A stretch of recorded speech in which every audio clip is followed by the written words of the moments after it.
Ooh, that felt good. Shawn Clement here from the Richmond Hill Golf Learning Center. Today, we're going to make a nice addition to the instinctive practice part. Our winter students now are heading into spring. It's getting to close to the end of February, beginning of March, and we are now no longer in golf swing mode. We are now in play mode, okay?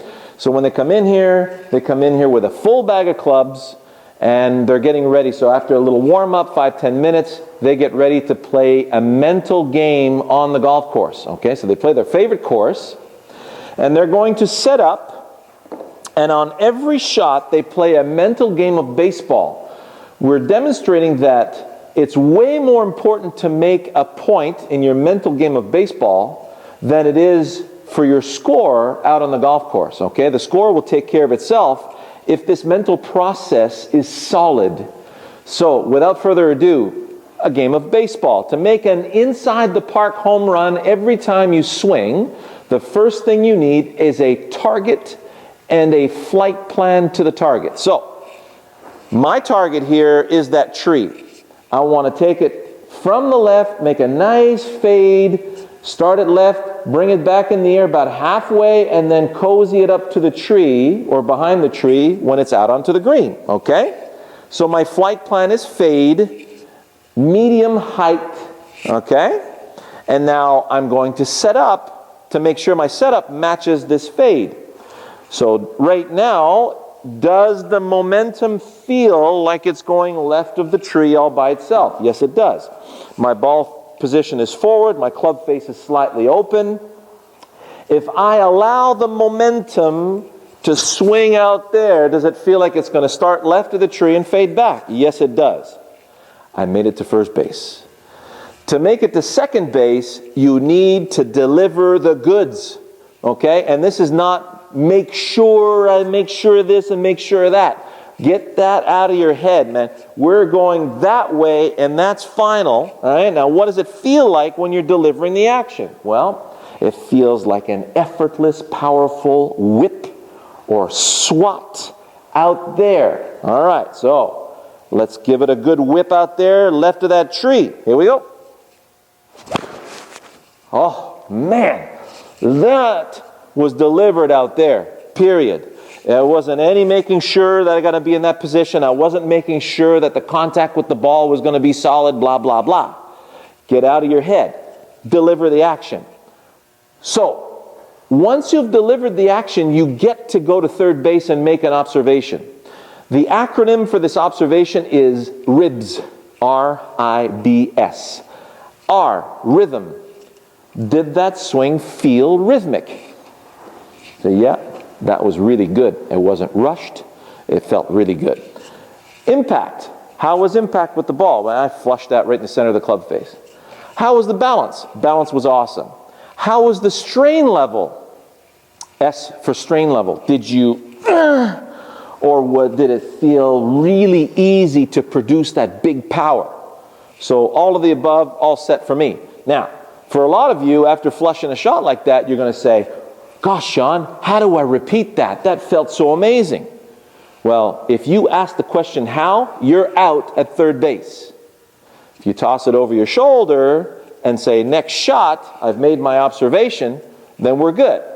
So let's say you hit the shot out there and you hit it a little thin. Right? So that was off the bottom of the club.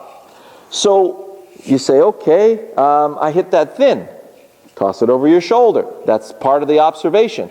If you say, why that hit it thin, you're out, number one. Now, the reason why I'm getting to this is really simple. Your body knows the difference between flush contact and thin contact. Your body knows the difference between something that's rhythmic, uninterrupted, fluid versus quick and jerky. Your body understands the difference between balanced and fallen off or fallen forward.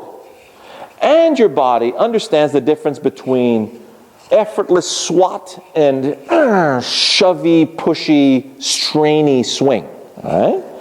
So because it understands the difference between those two, right, between those things, That's it. You don't have to instruct it any more than that.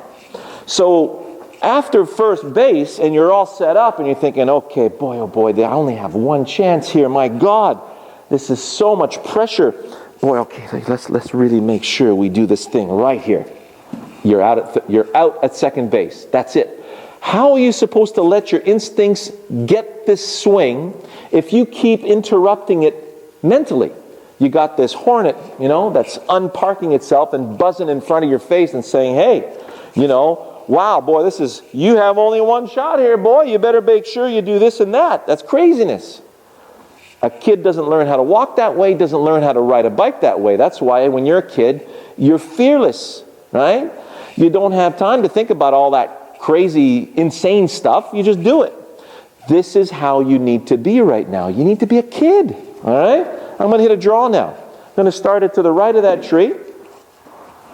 Play the ball back in my stance. There we go. I'm going to draw it back behind, medium trajectory, about halfway back, and let it roll. I see the picture. I feel that I'm in the proper setup. All right, let's deliver the action. That felt so good. I was focused. When I'm looking down on this ball, all I see is the right side of that tree, right here in my peripheral vision. Even if I don't see it, all my awareness is out there. Now, the rest of it is, does it feel like the ball and the ground in front of the ball is in the way of me going toward that target? You bet it does. So why do I need to make sure of anything now? So there you have it. The game of baseball. Now, let's do it with the short game. Let's say I was performing a nice chip shot. I'm going to hit a medium-sized chip, 1/3, 2/3. You go to my short game session in one of my videos, you'll see the strategy behind that.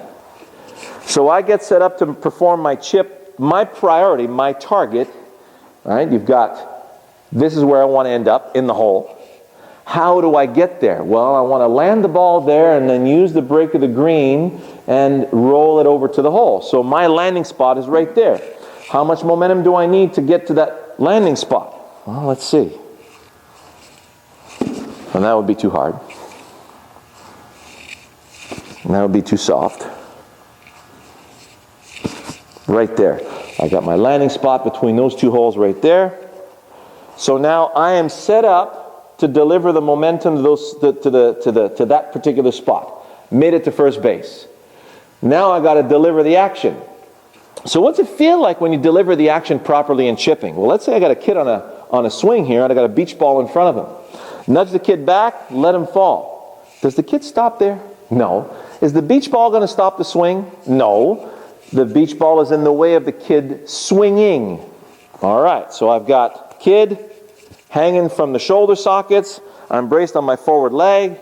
Let it fall. So you notice when I allow the momentum to fall, I keep turning the body out of the way so I don't get a crash.